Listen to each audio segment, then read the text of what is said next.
앞으로 한 달 후면 부활절이 다가오게 됩니다. 예수님께서 이 땅에 오셔서 죽으셨고 말씀한 그대로 3일 만에 이렇게 부활하게 됐죠. 우리는 복음서를 지금 이렇게 보고 있습니다. 복음서는 4명의 제자들을 통해서 예수 그리스도의 공생의 사역에 대해서 기록한 내용들이 복음서입니다. 이 복음서에서 말씀하는 것은 다른 메시지가 아니고 예수님이 하신 말씀을 또 증거하고 있고, 그리고 복음서는 예수님이 누구인가를 우리에게 잘 말씀하고 있습니다. 우리가 지난 주일에 마태복음 16장을 이렇게 봤는데, 예수님께서 제자들에게 그런 질문이 있어요. 사람들이 인자를 누구라 하느냐? 이럴 때 예수님에 대해서 그리스도입니다, 이런 고백한 사람은 아무도 없었습니다. 이때 예수님은 그 12 제자들에게 물었어요. 너희는 나를 누구라 하느냐? 이때 베드로가 중요한 고백을 하죠. 주는 그리스도시요 살아계신 하나님의 아들이시니이다. 예수님이 그리스도라는 이 중요한 고백을 하게 됩니다.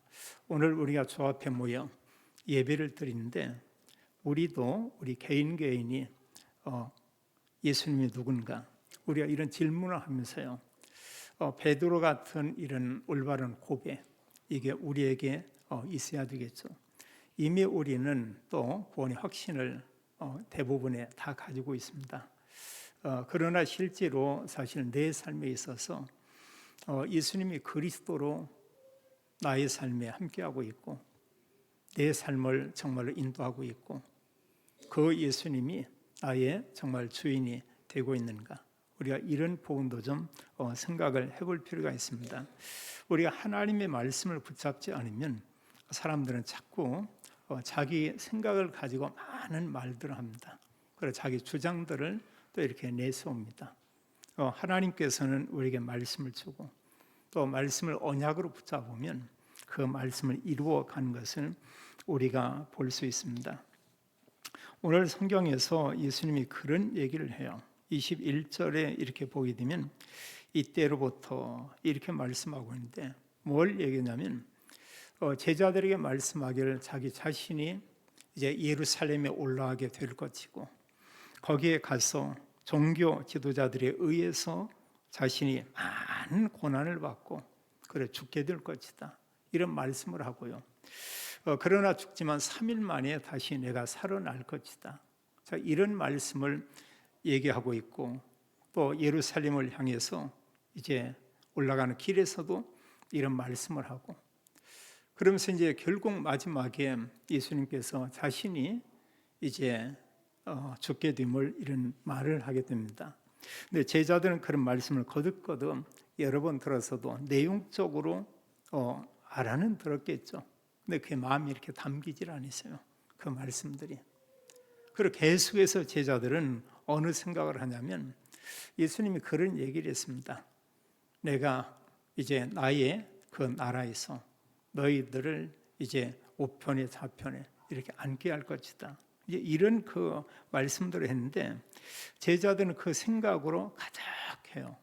그리고 주님의 나라가 이 땅에 세워지면 우리는 주님의 좌편에, 어떤 사람은 우편에, 그리고 항상 주님과 함께 있으면서 주님의 왕국을 이루게 될 것이다. 그것은 이제 하나님 나라에서 이루어지는 게 아니고 이 땅에서, 이곳에서, 이제 그걸 늘 생각을 했죠. 한마디로 영의 생각을 하는 것이 아니고 육의 생각으로 가득했습니다. 이럴 때 하나님 말씀이 그 마음에 담기지 않았어요. 우리가 예배는 참 중요합니다. 예배에서 하나님 말씀이 우리가 들려져야 되고요, 우리 마음에 좀 이렇게 담겨져야 됩니다. 근데 우리가 그 시간에 다 놓치는 경우가 많이 있어요. 다른 생각한다. 또 그 시간에 어쨌든 간에 좀 이렇게 멈춤의 시간을 갖는다. 이러면 하나님 말씀하고 한 주간 나의 삶은 전혀 다릅니다. 그리고 계속해서 내 말만 하죠. 또 요즘 같은 경우는 우리나라에 정치적으로 혼란스럽죠. 그럼 사실 그런 내용을 가지고 막 어떤 얘기들 합니다. 또 그게 사실이면 모르는데 사실도 아닌 이런 말들을 가지고 계속 이렇게 서로 어느 사람들은 보면은 자기들의 어떤 진영의 말만, 또 다른 쪽의 진영의 말만, 그리고 그게 정말 어느 정도 이게 옳고 그렇고 이런 구분도 없이 이런 경우를 보게 돼요. 그래서 사실 복음 때문에 갈등과 고민이 아니고 그런 걸 인해서 서로 충돌이 일어나고 또 사람들이 또 이렇게 갈리고 이런 모습들을 우리가 볼 수 있습니다. 예수님께서 그 제자들에게 말하기를 자신이 이제 죽게 될 것을 이렇게 말씀을 해요. 그런데 그 말씀을 하는데 21절에 이때로부터 이런 얘기를 합니다. 또 예수님께서 고난 받으시고 죽으실 거에 대해서 또 다시 살아난다, 이 말씀을 그들이 하면서 비로소 이제 제자들에게 이 말을 한 것을 이렇게 보게 됩니다. 그럼 여기 중요한 것은 이제 이때로부터 이 내용 가운데 중요한 내용이 뭐냐? 여기 중요한 그 초점이 있습니다. 예수님께서 그리스도라고 고백하기 전에는 예수님이 이 말을 안 했어요. 자신이 고난을 받고 죽을 것이다, 또 3일 만에 부활한다, 이 말을 안 했습니다. 근데 그 제자들을 통해서 이제 확인을 했어요. 고백하기를 주는 그리스도시요, 이런 고백을 했죠. 그러함에도 불구하고 16장 20절에는 예수님이 그리스도라는 사실을 아무에게도 말하지 말라 이랬습니다. 근데 사실 제자들이 성령 충만 받은 이후에는 이 복음을 그들이 나가서 계속 증거했습니다. 예수는 그리스도, 그를 믿는 자마다 구원받는다. 그런데 20절에 말씀하기를 그 제자들에게 경고하사 자기가 그리스도인 것을 아무에게도 말하지 말라. 이건 뭐냐? 아직 이 말을 들을 수 있는 시간이 전혀 안 해요. 종교 지도자들 뭐 말할 거 없고요. 또 수많은 무리들이 예수님 따라다니지만 그들이 뭐냐? 예수가 그리스도다? 아직은 그 말씀을 해도 알아듣지를 전혀 못하는 겁니다. 예수님께서 사람들이 또 제자들이 자신에 대해서 어떻게 고백하는가, 이걸 확인한 후에 그 중에 베드로가 주는 그리스도시요 살아계신 하나님의 아들이십니다, 이런 고백한 후에 예수님께서 비로소 자신이 왜 이 땅에 왔고 자기 자신이 어떤 자며 그런가 하면 앞으로 일어날 일들에 대한 것을 지금 얘기하고 있습니다. 제자들은 성공을 꿈꾸고 있다고 하면 예수님이 십자가의 죽으심을 생각하고 있습니다. 그래 전혀 다르죠. 전혀 다르죠. 한편은 내게 얼마나 많은 이득이 있냐, 이걸 생각하고 있고요. 한편은 그리스도는 인류의 구원을 이루기 위해서 그걸 놓고 또 기도하고 또 이 사실을 알아들을 수 있는 그 사람들에게 이런 말씀들을 이렇게 알리고 있죠. 참 이렇게 안타까운 이런 일은요, 예수님께서 십자가에 죽으시게 되고 고난을 받는데 예수님에게 고난을 가져다 주고 그를 정말 십자가에 달리게 하는 장본인들이 누구냐? 성경은 종교 지도자다, 이렇게 말하고 있어요. 여기 21절에 보게 되면 예루살렘에 올라가 장로들과 대제사장들과 서기관들에게 이랬습니다. 이들이 공의 의원들이죠. 이제 그 당시에 사내들인 이런 공의가 있었습니다. 이게 사실은 종교 법정이면서 유대인들에게는 정치인의 그런 법정이에요. 우리는 최근에 여러 이런 법에서 여러 가지 판결한 부분들을 많이 이렇게 봤습니다. 그래서 이런 법의 판결에 의해서 대통령이 또 수감되기도 했고 또 법에 의해서 그게 불법이다 해서 구속이 취소되기도 이렇게 했고 또 앞으로 헌재 이런 탄핵 이런 사건들이 있고 그런 이런저런 말들인데 어느 게 옳고 그런지 사람이 전부 알 수는 없죠. 하나님께서는 아시겠죠. 또 앞으로 뭐 열흘이 될지 얼마 되면 이제 우리나라에 새로운 대통령을 뽑아야 되는지 그렇지 않는지 이런 탄핵에 또 선고가 있는 것을 우리가 볼 수 있습니다. 그런데 여기 보면 이 종교 지도자들 이들이 결정하면 모든 끝나는 거예요. 근데 이미 이들은 여러 번 모여서 그들끼리 이미 뭐냐 답을 정해놨습니다. 어떤 답이냐? 그리스도 그는 죽여야 한다. 그는 당연히 죽어야 될 그런 사람이다. 그런데 사실 예수님께서 그리스도로 와서 이런저런 많은 말씀들을 하지만 그들 귀에는 아무 말씀도 들리지 않아요. 또 대부분의 많은 백성들은 종교 지도자들이 하는 말은 다 받아들이고 다 듣습니다. 그러나 예수님께서 하는 그 말씀에 대해서는 정말 아주 소수의 사람들이 알아듣고 또 그 말씀을 언약으로 이렇게 붙잡게 되죠. 참 이런 모습들을 보면은요, 하나님 모르는 사람들에게 이런 박해를 받는다, 그들에 의해서 처형을 당한다, 이게 아니고요, 하나님을 믿는다고 얘기하고 있습니다. 인간을 후원할 자는 오직 그리스도인데 그리스도도 믿는다고 이런 얘기를 하고 있습니다. 그런데 이런 사람들이 모든 백성들을 나중에 선동하게 되고요, 또 결국은 예수 그리스도를 이 말씀처럼 십자가에 못 박는 것을 우리가 보게 되죠. 성경 말하기를 예수님께서 십자가 지시기 전까지 많은 고난을 받고 이런 얘기했어요. 이루 말할 수 없는 모욕감도 그에게 줬고요, 또 뭐 채찍질을 하고요, 침뱉고 또 막 욕을 하고 또 막 조롱하고, 그리고 결국은 그 예수님께서 죽으셨죠. 우리가 잘 알지만 말씀대로 3일 만에 또한 그 예수님께서 부활한 것을 우리가 볼 수 있습니다. 제자들에게 자기 자신의 죽음과 부활에 대해서 이렇게 말씀하고 있고요, 성경은 예수 그리스도, 왜 그리스도가 이 땅에 와서 지상의 왕국을 세우는 것이 아니고 사람들의 눈에 볼 때는 완전히 실패한 사람처럼 죽어야 하느냐, 그래야 인간이 구원받을 수 있어요.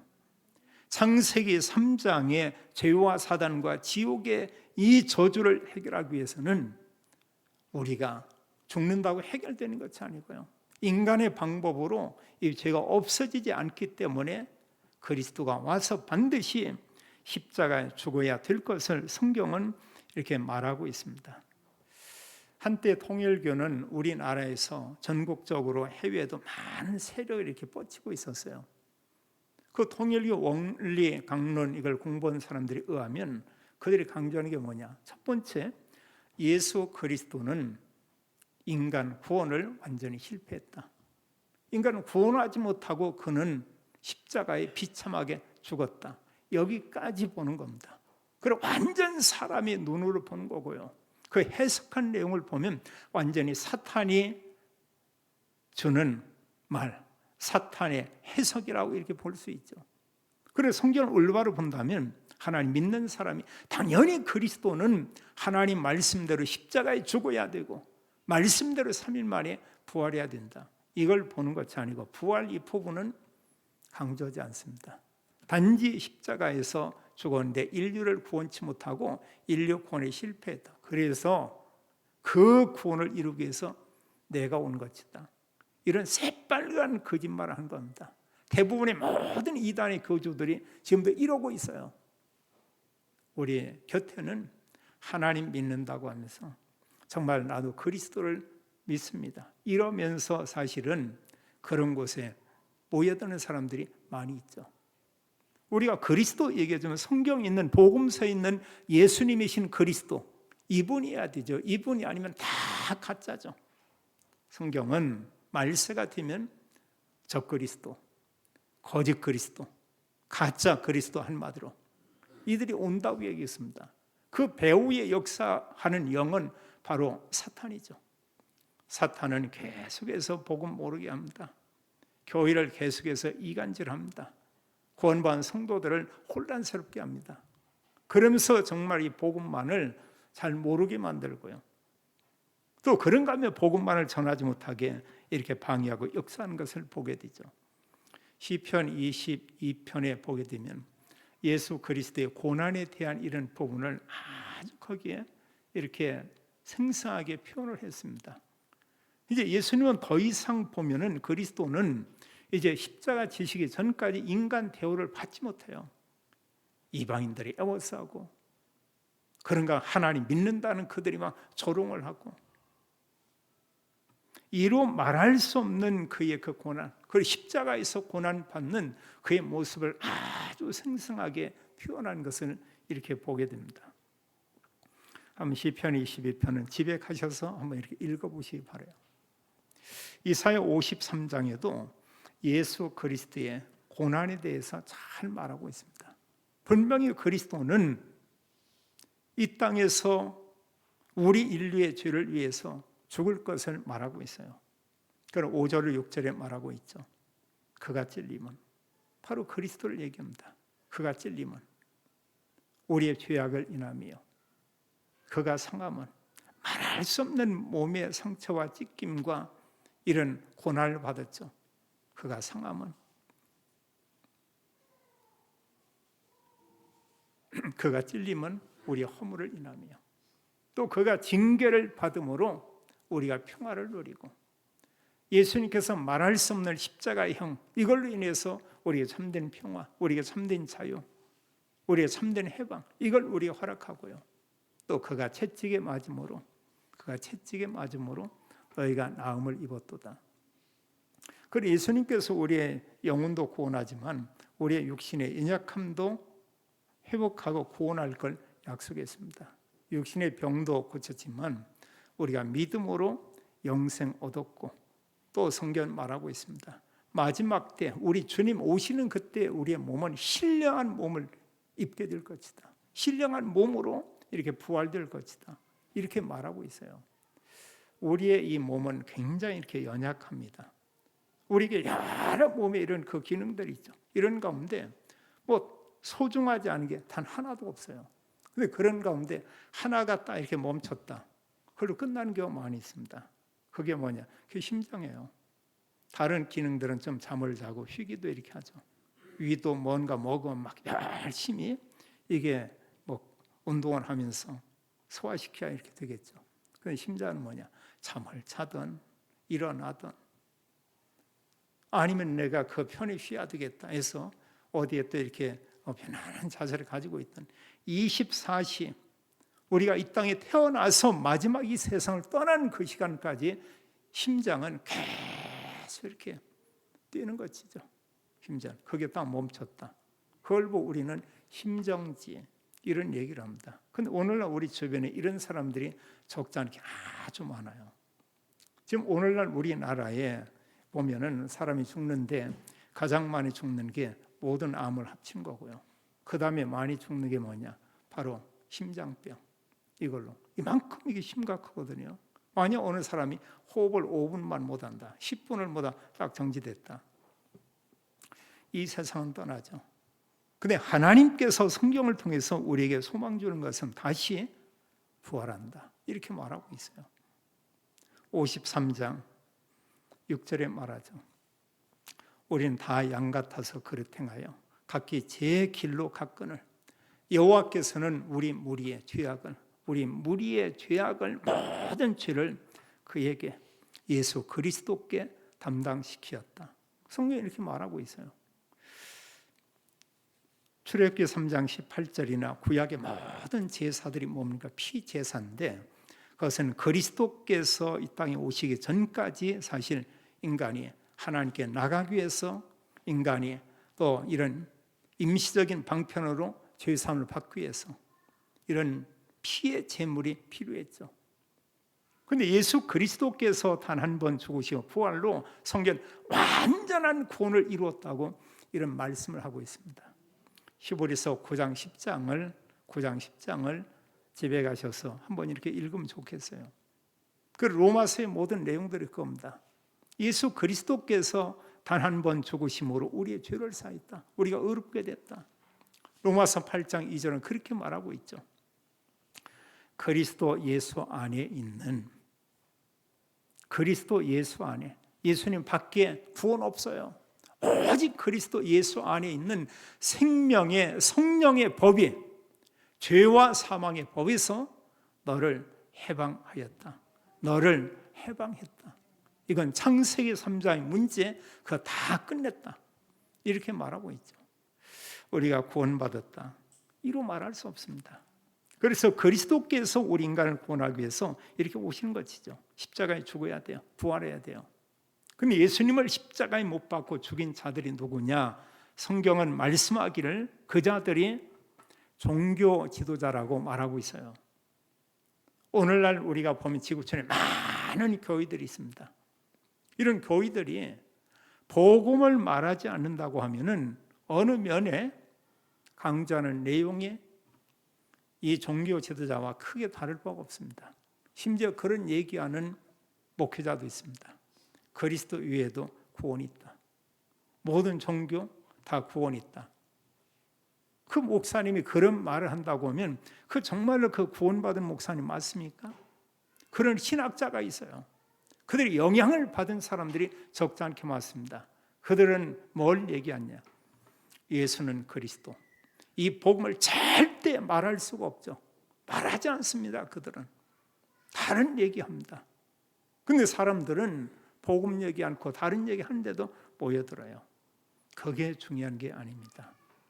정말 예수 그리스도의 그 생명이 그 사람 안에 정말 있느냐, 이게 중요하죠. 예수님께서 십자가에 이렇게 죽을 것을 말씀하니까 22절에 보니까 여기 보면 이제 베드로가 예수님께 하는 그 말이 있어요. 여기 보면 베드로가 예수님께 항변하는데 절대 그럴 수 없습니다. 베드로가 말을 주여 그리 마옵소서, 이 일이 결코 죽게 미치지 아니하리이다. 참 어느 면에 보면 우리가 보통 이제 사람의 생각을 들으면 베드로 같은 이런 말은 얼마나 위로가 되겠어요? 얼마나 힘이 되겠어요? 그런데 예수님께서 듣기 원하는 대답은 전혀 아닙니다. 예수님은 그리스도입니다. 이런 고백을 했지만 지금 베드로가 그리스도로 예수님을 바라보지 않는 거예요. 정말로 그리스도라고 하면 반드시 십자가에 고난받으시며 죽어야 되고 3일 만에 부활해야 되는데 여기서 보니까 뭔 얘기냐? 내가 죽을 것이다, 또 다시 살아난다 말씀하기를 예수님을 붙잡고 항변하여 이르되 주여 그리 마옵소서. 죽으면 안 됩니다. 그러면서 말하기를 결코 죽게 이런 일이 일어나지 않습니다. 이런 얘기를 합니다.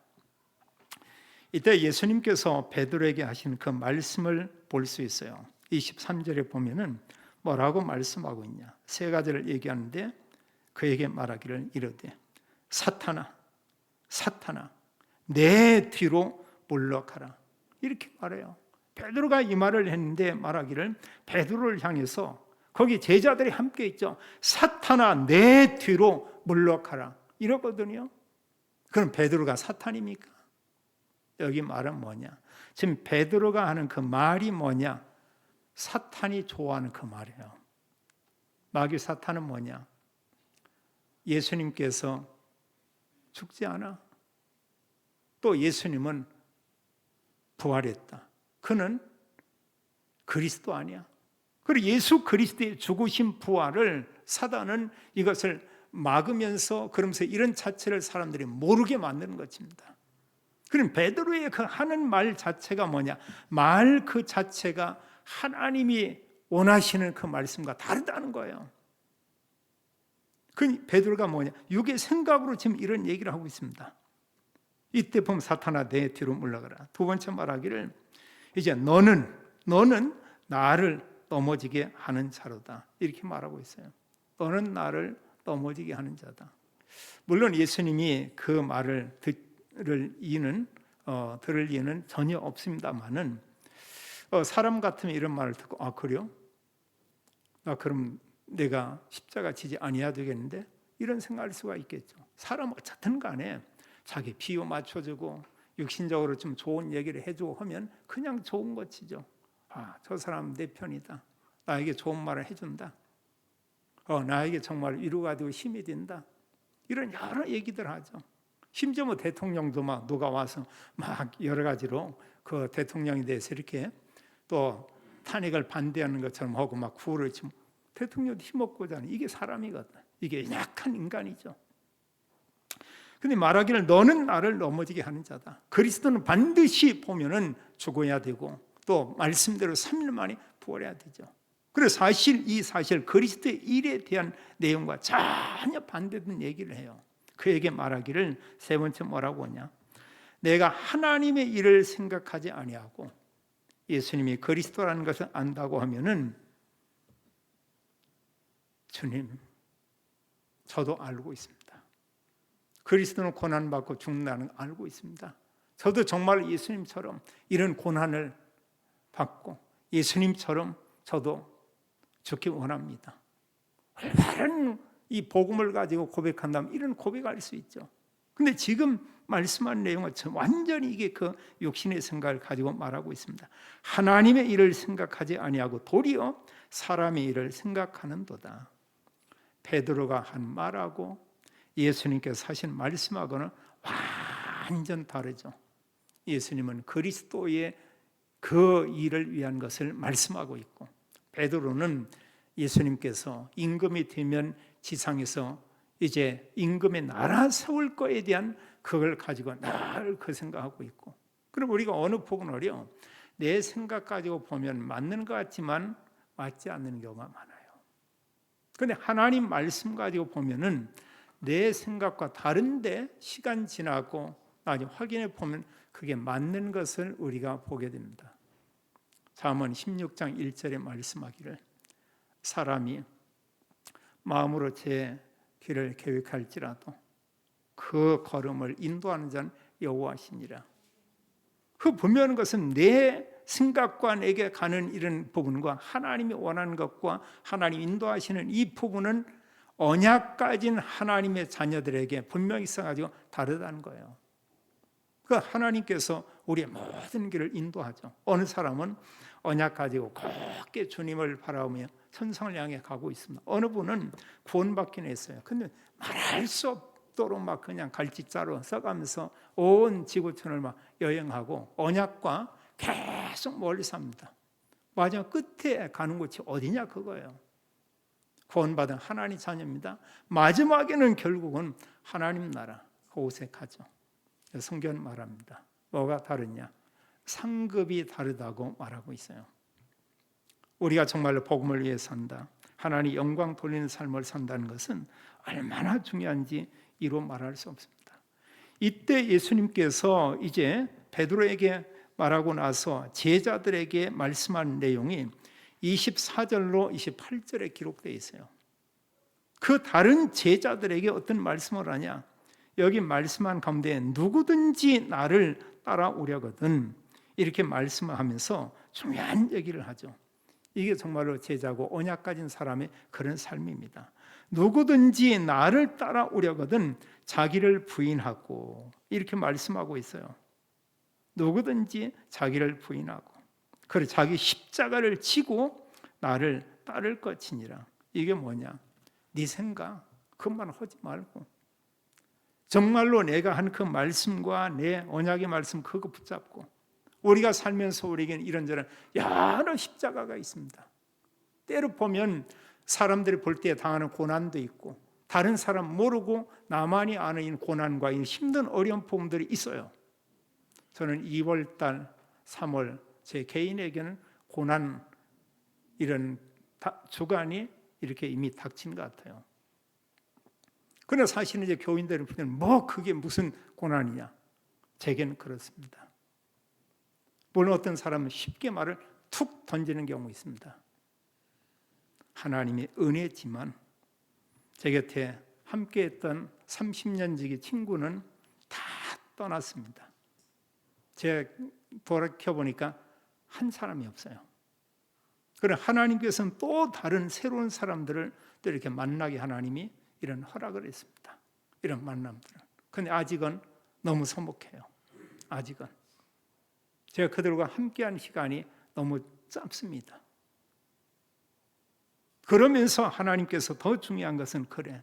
하나님 언약의 말씀. 이 말씀과 이런 내용을 가지고 모든 것을 다시 보고 다시 이런 그 해석하고 또 그런가 하면 우리가 언약을 가지고 새롭게 하나님 앞에 시작하자. 우리가 그런 단어가 있습니다. 제가 어느 큰 교회 목사님 사무실에 방문했는데 그 입구에 써 붙인 게 있어요. 처음처럼 저는 그래서 이게 도무지 이해가 잘 안 돼요. 이게 뭔 소리입니까? 혹시 저게 그거 보니까 소주 이름이 처음처럼 있던데 전 뭡니까 했더니 내가 너무 교만해져 가지고 그러면서 내가 뭔가 보면은 거기가 부흥되고 성장도 이러다 보니까 많은 것을 이렇게 놓치면서 원래 처음에 내 모습의 나를 내가 잃어버린 것 같다고. 그걸 내가 회복하기 위해서 맨 처음에 어려움 가운데 교회를 시작했을 때 그때 그걸 늘 기억하기 위해서 처음처럼 그 중심을 가지고 내가 앞으로 사역해야 되겠다. 이런 얘기를 해요. 목사님 말 듣고 나니까 충분히 이해가 되네요. 그러면서 이제 보면은 그 후에 끊임없이 자기는 자신을 이렇게 내려놓는 이런 모습. 언제인지 모르지만 자기는 처음의 모습을 자기는 놓쳤다고 이런 얘기를 하는 얘기를 들었습니다. 제자들이 말씀하기를 여기 이제 자기를 부인하고 자기 십자가를 지고 우리 이런저런 짐들이 있어요. 그거 그대로 가지고요. 그러면서 우리가 먼저 기도하면서 우리가 주님 따라가는 것이죠.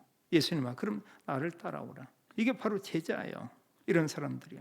또 말씀하고 있습니다. 두 번째 그들의 말하기를 25절에 보면 누구든지 제 목숨을 구원하고자 하면 잃을 것이요 누구든지 나를 위하여 제 목숨을 잃으면 찾으리라. 이걸 더 쉽게 얘기하면 모든 사는 방법이 나 물질 이렇게만 산다고 하면은 오히려 보면은 많은 것을 잃어버리게 되고요. 우리가 늘 여기는 오직 그리스도 이 복음과 복음의 언약을 가지고 복음을 증거하면서 이렇게 살게 되면 하나님께서 우리에게 모든 것을 더 회복해 줄 것이다. 대부분의 사람들은 어떻게 사냐? 대부분에 보면 여기 보면 제 목숨을 구원하고자 하면 내가 모든 것을 나를 위해서. 그런데 오히려 보면 다 잃게 된다. 또 누구든지 나를 위해서 주님을 위해서 복음을 위해서 이렇게 살면 그것을 위해서 우리의 중심을 들이면 이제 모든 걸 우리가 다 이렇게 찾게 된다. 이렇게 말하고 있죠.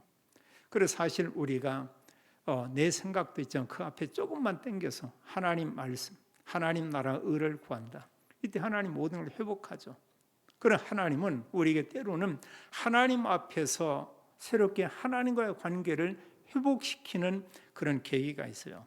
어느 사람 질병을 통해서 어느 사람은 어떤 계기를 통해서 어떤 사업을 통해서 또 이런 친구들의 어떤 배신을 통해서 이러면서 많은 것들을 이렇게 배우게 되죠. 우리가 알 것은 온전한 사람은 아무도 없습니다. 그래서 사람들은 굉장히 생각보다 연약합니다. 그러나 우리는 이미 말씀을 통해서 우리가 아는 게 있어요. 우리는 하나님의 자녀가 됐습니다. 성령께서 우리와 함께 계십니다. 하나님은 우리에게 말씀하기를 연약하지만 죄로 인해 사람들이 어려움 당하지만 이미 모든 죄는 그리스도의 십자가의 보혈로 완전히 다 끝났다고 이렇게 말하고 있어요. 조금 전에도 찬양을 드렸습니다만 우리가 구원받은 것, 우리의 모든 것은 정말 하나님의 은혜다.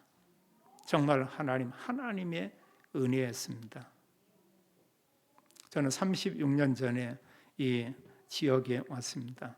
그건 36년이 정말 수년 같아요. 어느 목사님의 초청을 인해서 이제 국가 조찬기도에 참여한 적이 있어요.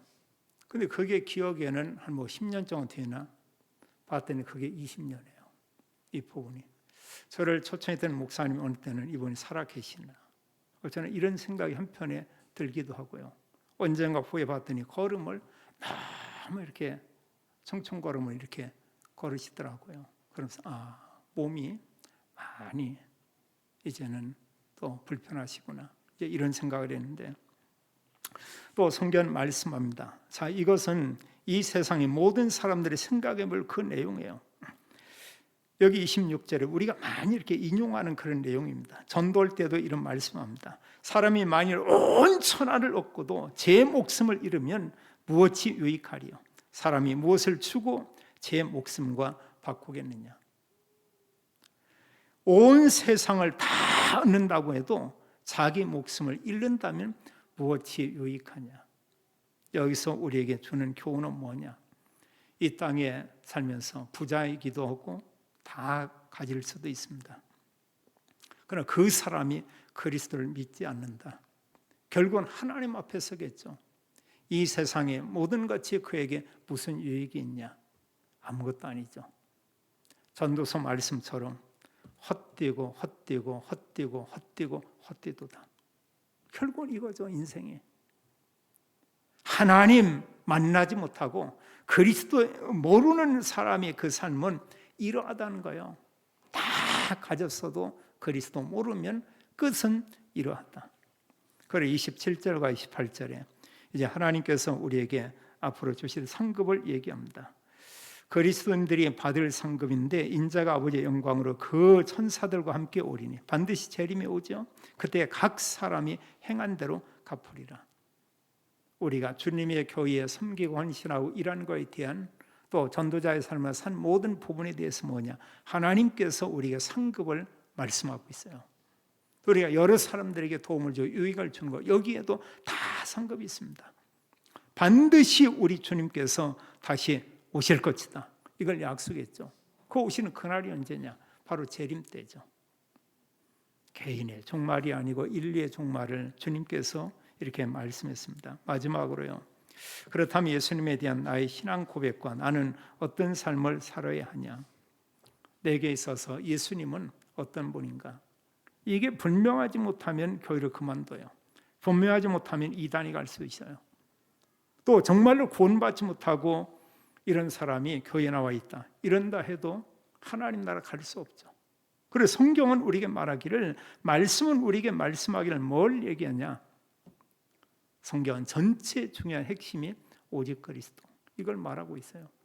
정말 예수 그리스도 그분은 나에게 어떤 분인가? 나는 정말로 그분을 통해서 구원받은 하나님 자녀가 맞는가? 또 성경은 정말 많은 분량의 내용이 있습니다만 성경을 한번 우리가 읽고 묵상해 보세요. 굉장한 힘이 생깁니다. 이루 말할 수 없습니다.